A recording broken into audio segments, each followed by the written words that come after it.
This is the BBC. This podcast is supported by advertising outside the UK. This BBC podcast is supported by The Economist, the smart guide to the forces impacting your world. Like ageing and robots, they're more closely related than you might think. Young countries with many children have few robots. Aging nations have lots. Will technology make life better as we age? Discover more with The Economist and start your 12-week print and digital trial now for just 220 kroner by visiting economist.com/podcast. BBC Sounds. Music, radio, podcasts. Quick warning before we begin. This episode contains strong language. Since when is that woman missing? 2017. Oh my gosh. What's her name? Ruja. Her name is Ruja Ignatova. How old is she? She's 39. Bella. She's what? 39. Bella. I'm thinking about how I can help you, but I'm sorry, but lots of women look similar. You know that. She What's might the background? come. What's the background of that she's missing? This is a very big story. It's a very strange story. She tried to stop OneCoin. She was just the face.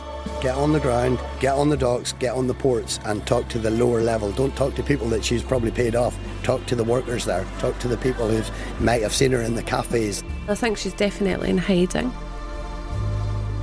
I mean, she could really be anywhere.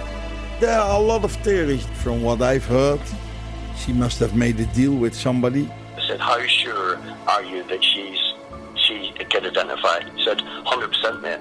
She knew and recognised that lady. 100%, she knew them. Sorry, I can't help you in that story. That case.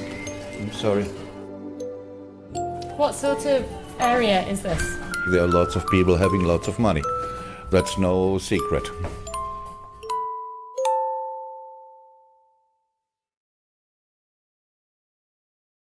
Hi, how are you? Not too bad, not too bad. Having your breakfast? So, we called up the restaurant in Athens and then we emailed them across some photos of Dr. Ruja. And they got back to us last night. Yeah. Dear Georgia, lady in photos seems familiar to staff. They all remember this lady with a party of 6 or 8. To me, what that does is prove that Alan, she was definitely there not so long ago, which means she's definitely in Europe, which means she could maybe just be still travelling around Europe. She's not leaving Europe. That's what I think. And it means she's alive. Dr. Ruja is alive. She's probably in Europe. Where?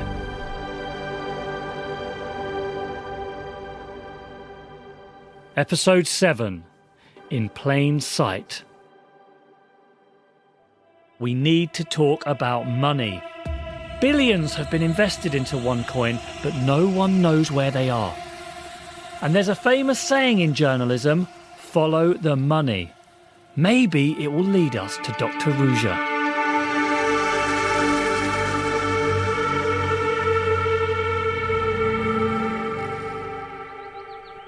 Lovely little cottage he's got there, I can see that. He was coming down the pathway with his dog. Journalist Oliver Bullough has spent many years investigating the ways illicit money flows around the world, including in Eastern Europe. This is where he unpicks the shadowy financial secrets. And we're going to see if he can help us figure out what the hell is going on with all these billions. Oh, hello.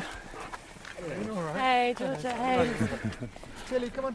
Oliver is an expert on what he calls Moneyland, the shadowy parallel world where complicated shell company structures and unscrupulous banks allow the super rich and criminals to hide their wealth.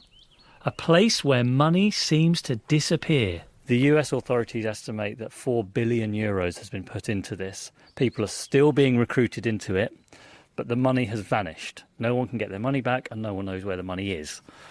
Bloody hell. I mean, it's a lot of money. Fascinating. It's like you used to get these in the 90s in the former Soviet Union and Eastern Europe, these ludicrous pyramid schemes. I mean, it broke Albania, one of these. I mean, Albania descended into anarchy because of a pyramid scheme. I didn't know that. Yeah. I mean, I can't remember what year was that. It was when, must have been 96, 95. I was in Macedonia at the time and I wanted to go to Albania and I couldn't go because they'd shut the border and basically, the police had lost control of all their weapons and just things had got real. Because of a pyramid scheme. I mean, they're incredibly powerful things.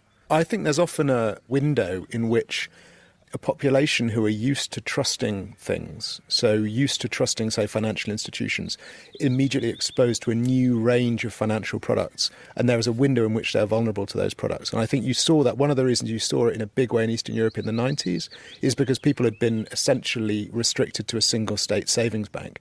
And suddenly there's this bewildering array of banks, and presumably they're all fine, right? Because the state saving bank had been fine.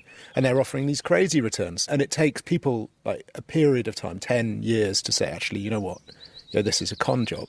And I suppose, in a way, that's repeated itself with cryptocurrencies because, look, it's a whole new thing. And look at the returns, and no one understands the technology. In his garden overlooking rolling hills, I ask him how money can disappear. If you are rich enough and well advised enough or clever enough, you can structure your assets in such a way that they become invisible. They still exist, you can still use them to buy things, you can still use them to buy political influence and nice houses and yachts, but when it comes from someone trying to find them, whether that's a journalist or a police officer, the assets are invisible. And so that's what Moneyland is. Moneyland is the place where these assets go. I say a conservative estimate. I mean, we're talking sort of 1 in 7, 1 in 8 of all the dollars in the world are in Moneyland. Other people estimate far higher. It's a lot of money.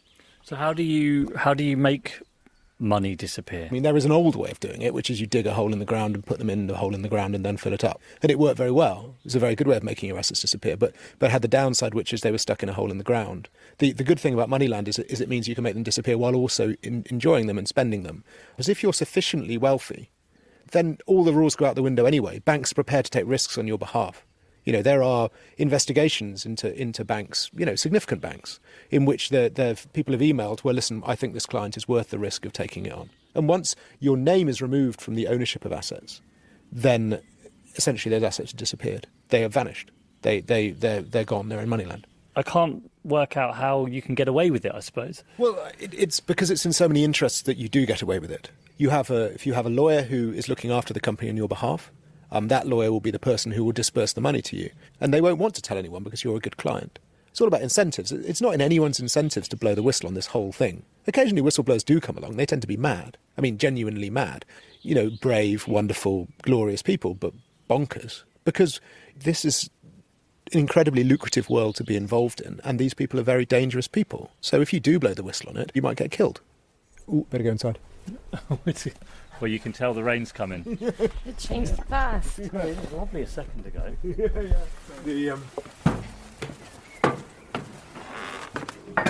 How easy is it then, if you're trying to move money around? How easy is it for you to do that?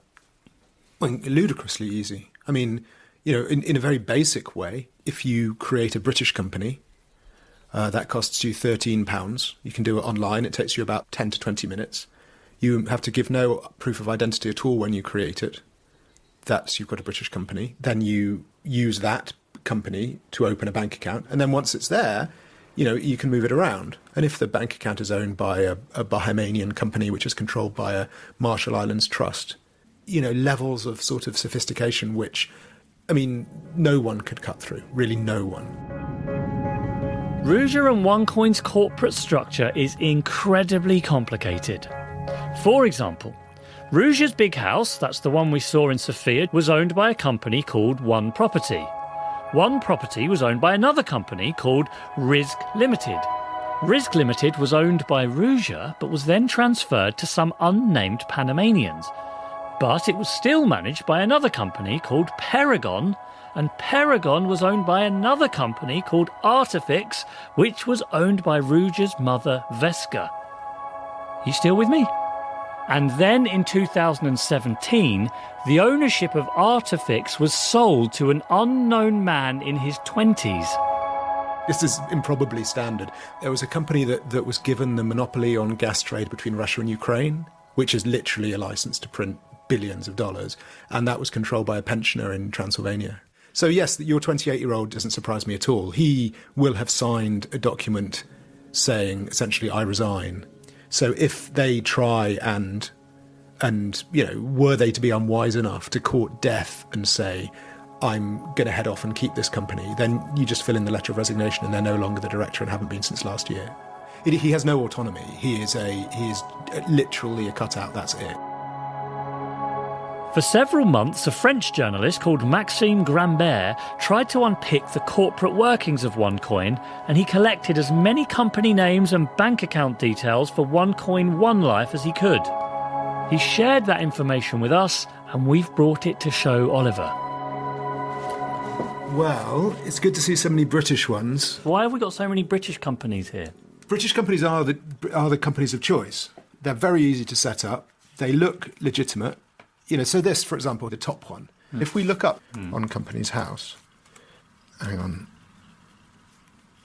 This is part of our transparency agenda in this country. This is an anti-corruption thing. You're supposed to be able to find any company in the UK. We're very proud of this in this country. This is a key anti-corruption tool. The problem is that when you create this company, no one checks any of the information you provide. So if you look at filing history, then you should be able to see, yeah, this is classic, look. And then nothing has happened, right? They have filed no financial information at all. So there are no company accounts here. So why is no one checking this or calling? There are 4 million companies registered in the UK. But then look here, if you look under people, this is a new innovation that we came up with in the UK to try and... So person with significant control. This is the real person who owns this company. And this is supposed to mean that you can no longer use a British company to hide behind. Let's have a look. Who is the person with significant control? There you go. Click on that, and that is... Oh, hey presto, they haven't filed a person with significant control. That's illegal. I mean, this is a British corporate structure. This is literally just the first one on the list. I didn't pick out around... No, I saw. That is an anonymous shell company. That is as anonymous as anything that you can buy anywhere in the Seychelles or Nevis or the Marshall Islands or Vanuatu. You think that this is all super sophisticated. It's like, how can anyone be so clever to figure this out? It's crazy easy. Yeah. We live in a global economy where no one is really in charge and lots of people are happy for it to remain opaque. In this global economy, if one bank or one country asks too many questions, the money just moves elsewhere. And because everything is connected, a scammer in Bulgaria can easily reach a victim in Scotland, and there's not much the authorities can do. But inaction or delay by the authorities can be disastrous. In September 2016, the Financial Conduct Authority, or FCA for short, which is responsible for regulating financial markets in the UK, issued a warning on its website. We believe consumers should be wary of dealing with OneCoin. We are concerned about the potential risk this poses to UK consumers. In around August 2017, they removed this warning from their website, saying it had been up for long enough. Good afternoon, everyone. It's me, Ken Levine, coming live once again from Edmonton, Alberta, Canada. OneCoin promoters at the time took this removal as proof that the UK authorities now considered OneCoin a legitimate investment. Well, the reason I'm doing this video, though, it goes back to those videos when I was talking about that FCA warning that the UK has now taken down. So, guys, no longer an assumption or if it's being updated or any of that nonsense that these haters want you to believe. Now, here we go, guys. Here's the official answer. As we believe the warning has been on our website for a sufficient length of time to make consumers aware of our concerns. And it's just that simple, guys. There's the answer right from the horse's mouth. It's official. Well, we got all these other people going out there being like, OneCoin's banned, OneCoin's this, OneCoin's under investigation, blah, blah, blah, blah, blah. Well, I'm sorry, but if they still thought we were a fraudulent company, OneCoin, then guess what? That warning's not removed. Game over. We have discovered there were several OneCoin events in the UK after this warning was removed and lots of money was invested. We approached the FCA for a comment and we did not hear back. And it's not just the FCA. The same week that episode 1 of this series was first released, the City of London police dropped their investigation into OneCoin too. They said the companies and individuals behind OneCoin are based outside UK jurisdiction, and we've been unable to identify UK-based assets which could be used to compensate UK investors. Jen McAdam, the Scottish OneCoin investor, messaged us as soon as she heard the news. Hi guys. I've just nearly had a meltdown. I'm devastated for all the UK victims. Where's the support? Where's the help? More folk are going to promote this. The green light for the OneCoin scammers to continue and extort more money for innocent people in the UK. And nothing has been done about it. Nothing. They don't care. They don't give a shit.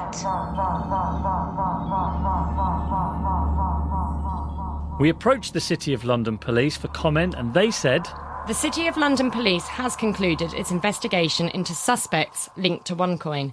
There was insufficient evidence to support criminal proceedings against individuals based in the UK, though the force has never specified that there have been no concerns surrounding OneCoin. The force has provided assistance to foreign law enforcement partners in respect of their investigations concerning OneCoin personnel and will continue to do this. If you believe you have been a victim of fraud in relation to OneCoin or you suspect someone of actively marketing OneCoin, please come forward and report it to Action Fraud Online. We've been putting our claims to OneCoin throughout the series. OneCoin have told us accusations have been raised by competitors, enviers and exponents of the old financial world. Numerous proceedings already prove the accusations are completely untenable. OneCoin rejects allegation that it is a scam and states OneCoin verifiably fulfills all criteria of the definition of a cryptocurrency. The series will not present any truthful information and cannot be considered objective nor unbiased. OneCoin also says that allegations made against them around the world are being challenged and states our partners, our customers and our lawyers are fighting successfully proceedings against OneCoin. We are sure that the vision of a new system on the basis of a financial revolution will be established. What I don't understand is why that just immediately should ring alarm bells. That presupposes that the authorities are interested in investigating whether something is illegal here, which isn't a given in a lot of countries. And it also presupposes that the authorities have the bandwidth to proactively investigate in that way, and they don't. What do you make of all this, then, that we've just showed you? Yeah, it's very hard to say. I mean, but this multiple usage of disposable British companies to own bank accounts in multiple jurisdictions is exactly what is done in major money laundering schemes. Sounds like it's a bit hopeless, though, for us to actually try to get to the bottom of this, based on everything you've been saying. I mean, zero chance of actually finding where this money is or unpicking what's really going on. It's not zero chance. It's been very well hidden.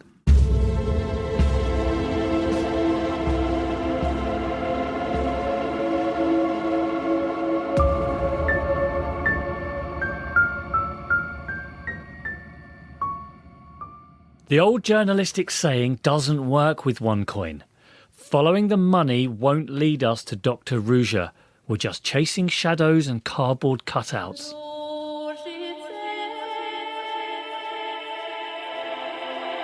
There's one place we haven't looked. Not really looked. And it's probably the most obvious place of all. The internet. We put so much online now, and that information can betray us. And that's what took us to somewhere we think Dr. Ruja might be. Not Athens, Frankfurt. It took weeks of extremely boring internet research and painstakingly going back through everything we've learned so far, so we've squashed it all into 4 minutes. Ish. Okay, strap in. Alan told us about a possible sighting in Athens. This was confirmed by the restaurant, but they couldn't remember how long ago it was. Nothing. Then we contacted ports and airports in Athens and asked about boats and private jets. They won't provide that information. We learned at the factory in Woltenhofen that her husband, or maybe ex-husband, was in Frankfurt. That's not much, but we started looking a bit more into it. Female, speaks German, born You all know May Google, 30th, 1980. but there are other search engines too, Email addresses associated with it. and some specialise in finding people, digging up publicly available phone numbers, addresses, associates, sometimes going back for years. That we've not seen before. Remember that time you entered your phone number on an obscure forum in 2011? No? Phone number that she's used that was The internet does. with this place somehow. I wonder what's this got to do with a church. And then all the places she's And all the places. There's an address there for her. It thinks that she is associated with, and top of the list is Frankfurt. It's a lead, but it's not enough. Hello. Andy. Hi. But then we spoke to a cybersecurity specialist from Namibia called Andy, who was familiar with the story. So, is she alive? It appears so, yes. What is your most recent picture do you have of her? We started looking through every photo of Ruja that we could find. Here we go. Look, she is with a woman. Look. She's with a mysterious woman. This is a picture of her with Ruja in February 2012. She's been friends with Ruja since long before OneCoin. There they are again in 2011. They're close friends. I wonder what she knows. Then we started looking at some of her more recent posts. Look at this. Look at this. July, she is in Frankfurt, Germany, on the way to Bulgaria. She's in a park. And on Monday last week, a cyber forensic specialist analysed the pictures.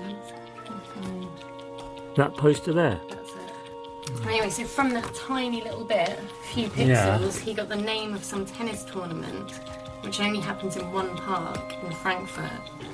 There you go, got it there. There it is. And it was very close to the addresses associated with Dr. Ruja. So it's not far. No, it's not far, is it? What is she doing in Frankfurt? And there was another clue. Hello, this is Dr. Ruja Ignatova, and I would like to share very, very personal and exciting news. Last week, my little daughter was born. We found a video online of Dr. Ruja from early 2017. And I want to thank all of you for the support, for the great wishes, for the presents, a lot of flowers. I thought this was just another fabricated cover story. There's very little about any of this online. But in the last couple of weeks, we were told that Dr. Ruja did have a daughter, but she rarely spoke about her in public. And that the daughter could be in Frankfurt.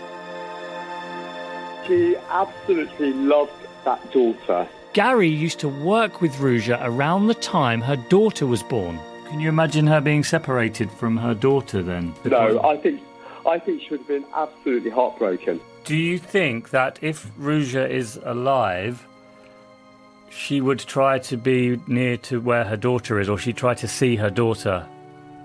100%. No single piece of this puzzle is enough on its own, but when you add it all up... Too many things are pointing at the same place. Worth a trip? I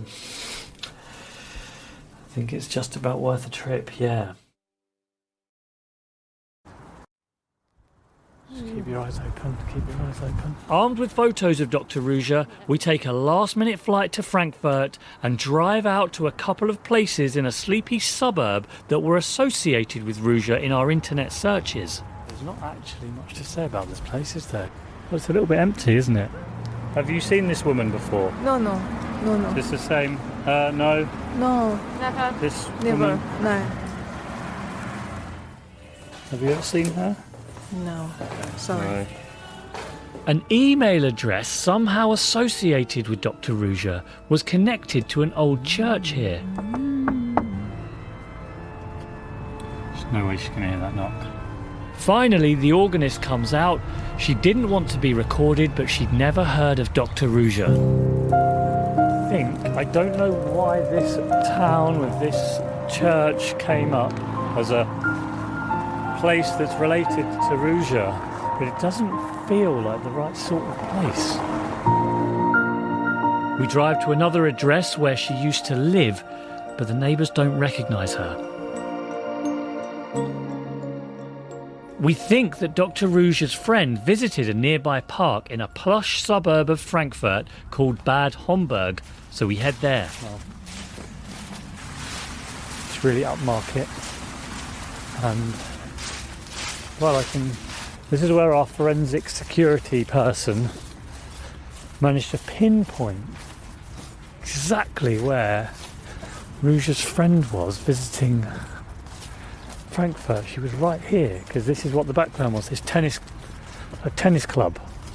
Looks really nice, doesn't it? Reckons the English. Is this woman here? No, I haven't seen her before. So there's just some other pictures of her. No.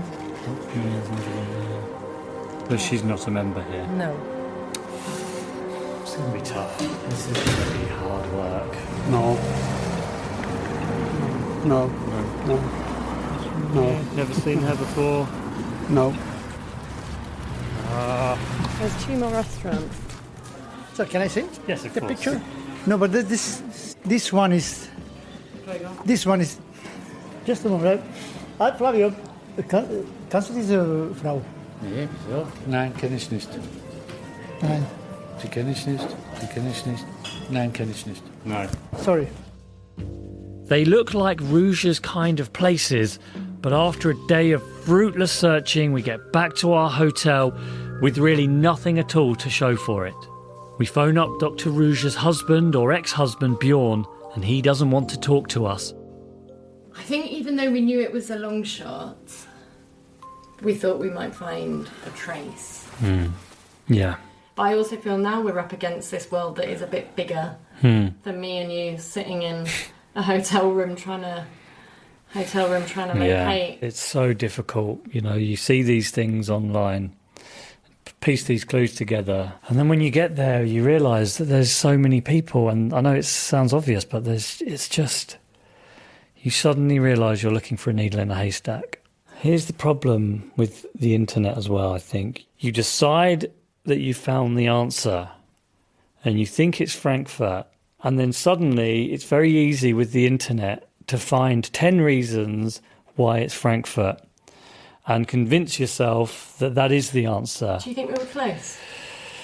We might still be close. I still think Frankfurt is a place she's been. I do.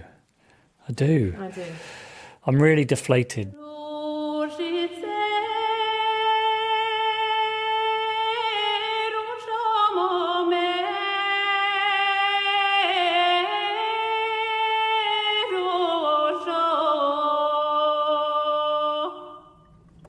In the morning, before heading back home, we have one more place to try. We think Ruja's friend may have spent some time in an extremely affluent neighbourhood near to that park. The leaves are falling, almost as if to make it like a movie scene, aren't they? It's the gardener. Well, you might do all the gardens. Oh, hello. Where do you want to go? Well, no. Stranger than that. We're journalists from the BBC in London. We are trying to find a missing woman. We believe she might have been living around here. Okay, here we go. This woman here.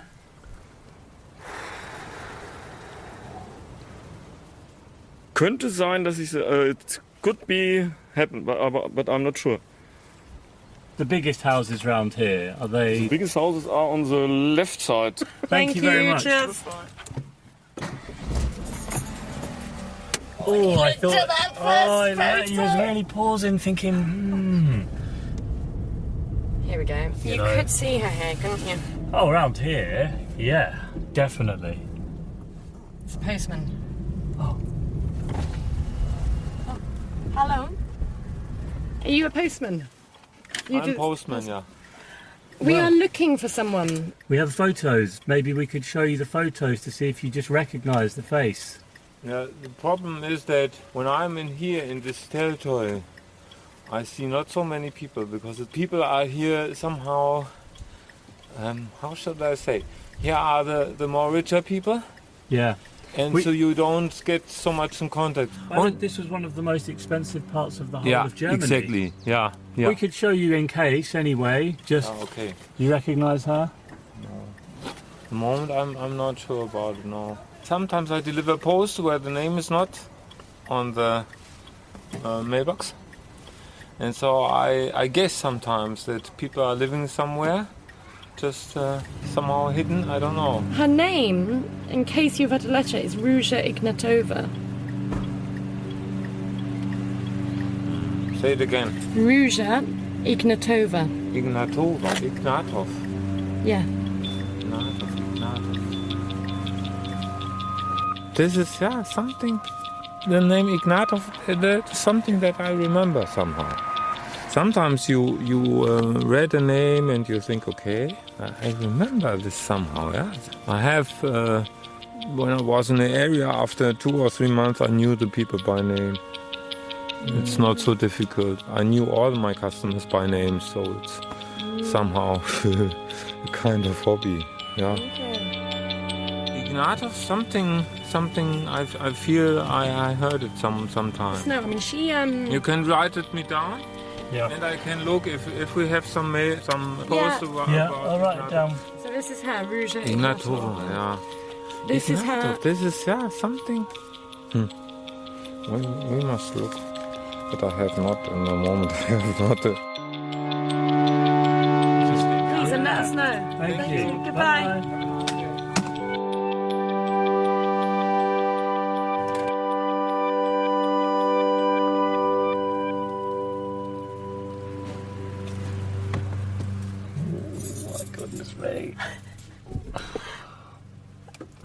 He seemed pretty confident that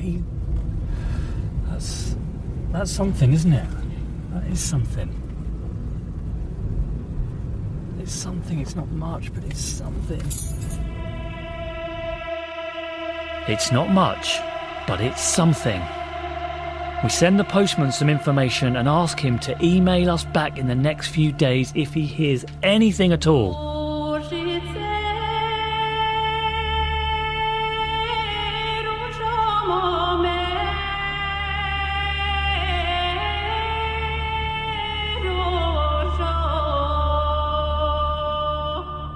Is it really possible that Dr. Ruja is here, right in the heart of the EU?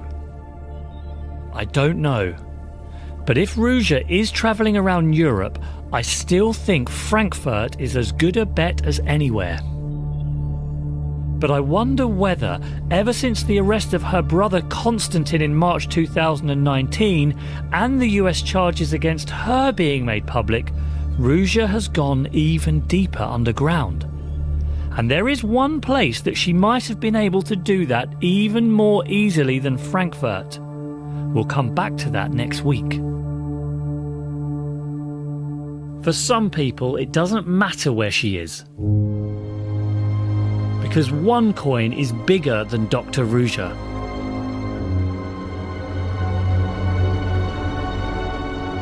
Hello, is that Kamran? It is, hi. Kamran is a UK-based OneCoin promoter. Hello, my name's Jamie Bartlett. I'm calling from the BBC, and I'm recording... Jamie? Yes, and I'm recording this call, if that's okay. Of course. Yeah. Are you still involved in promoting OneCoin? I am, yes. You are? Yeah.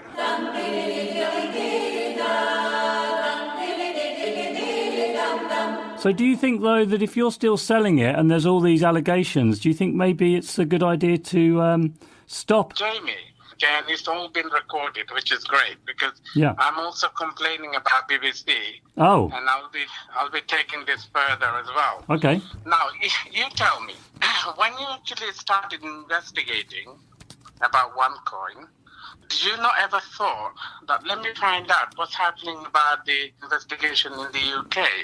City of London Police investigated and they found nothing wrong. And you were podcasting when I've listened to it. You said you were so shocked to see the offices operating, people going in and out. I was shocked. What kind of drama are you creating, Jamie? Did you listen to your own voice? Yeah, why do you think you have to present it in that way? Jamie, It's just my voice. are you not a professional? By calling your mother to try and, understand what blockchain is? What's wrong with that? Matey. What's wrong with that? That shows how unprofessional you are. Oh dear. How unprofessional you are. These are all true. All the allegations and everything, okay? Why don't they shut down, the head office? Why don't they actually stop any of their websites? You tell me. If they found any evidence, okay, of money laundering and everything else, why don't they take the case to the judge and jury in the US? Why? Why are they asking for But time, they are. again and again? But Cameron, that is what they're doing. I mean, do you think an exchange is going to go public soon? Of course. Okay, and if it doesn't, because it hasn't so far, despite several promises that it would, if it doesn't, what will you do then? If it doesn't, for me, okay, I've learned my education from the packages. I promoted OneCoin truly believing in the education, okay? In your episode, you never ever mention about what kind of, education are these people getting. We hear this from OneCoin promoters a lot.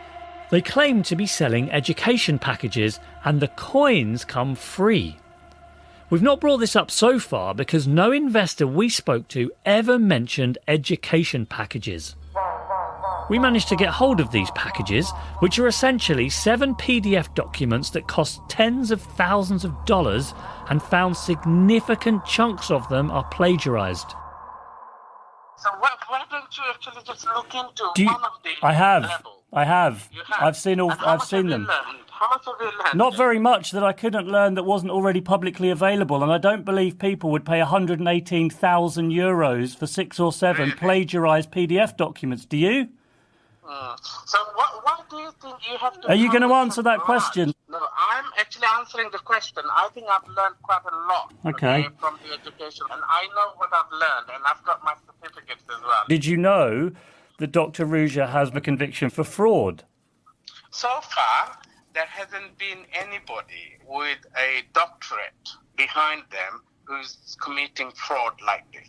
There hasn't been a single case. So if this is the first, then I'm sure we will all learn. Well, I'm telling you that she does have a conviction for fraud because we checked. What you're saying, don't put words into my mouth. I'm not. For now, there isn't anybody, okay, with this kind of, education background who's committed fraud. You must be a bit worried, though, after all these, what the FBI's said. I'm not at all worried, Jamie. Really? You're the one who's going to be more worried because when this goes to Ofcom, so let's forget it. I've answered your question. I'm sure you don't have any more questions and you can now end the call. I have nothing more to discuss with you.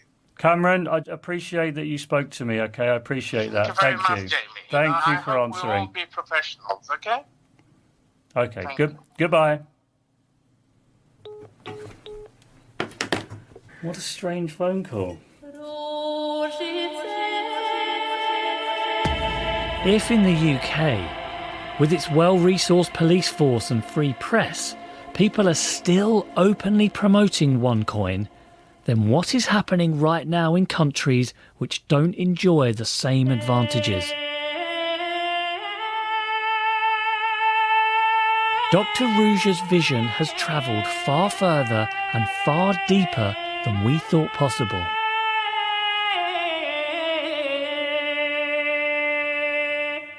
So, your mother had saved some money for a store? Yes. A maze store?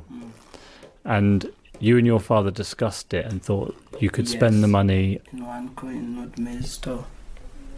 Right. When they told us about OneCoin, we suddenly changed. Like we saw a maze store as something so small compared to OneCoin. We thought it was the best decision like anyone could take for his family. And did your mother spend a lot of time saving money to get this maze store? Chikatwaro miezi omwaka. kikatwara umwaka cy'amani. She's saying that massively she was the one here working on it mostly. She has worked for so many years and she's tired. Ekyo kirengere mbwenu njala.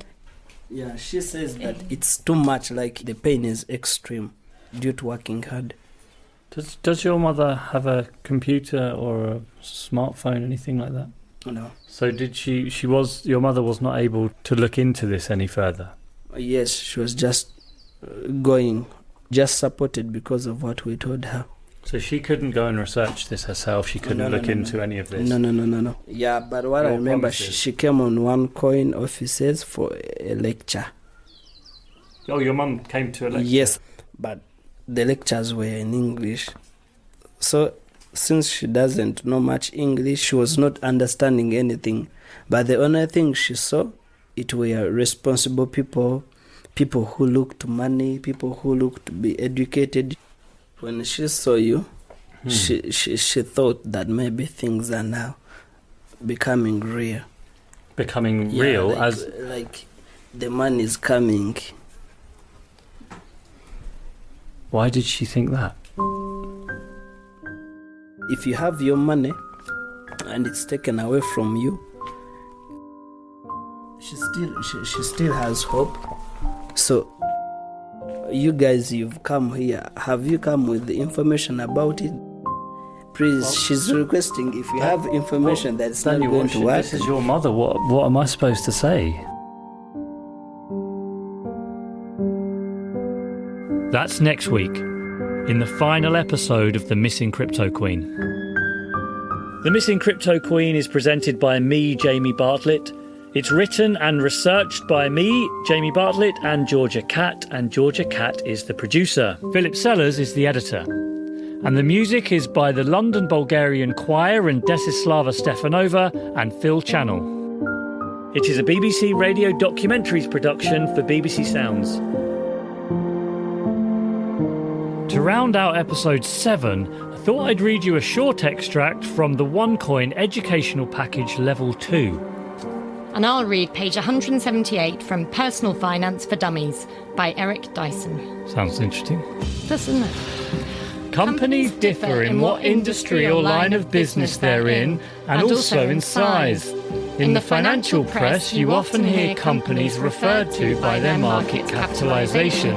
When describing the size of companies, Wall Street has done away with such practical adjectives as big and small and replaced them with expressions like large cap and small cap, where cap stands... is shorthand. Oh, that's different. This here says cap stands for capitalisation. Oh. Where cap stands for capitalisation. Such is the language of financial geekiness.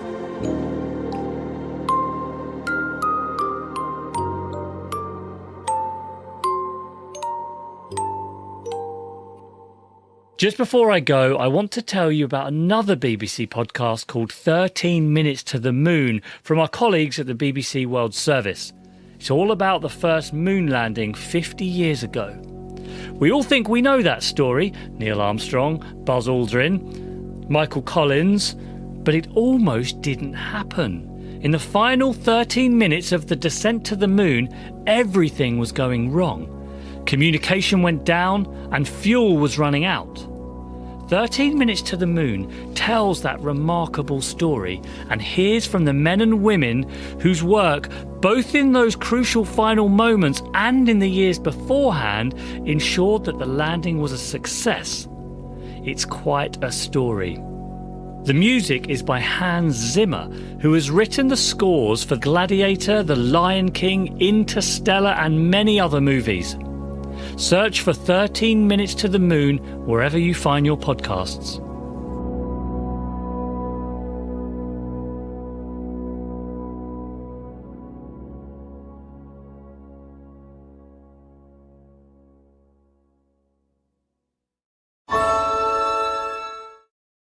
This BBC podcast is supported by The Economist, the smart guide to the forces impacting your world. Like ageing and robots, they're more closely related than you might think.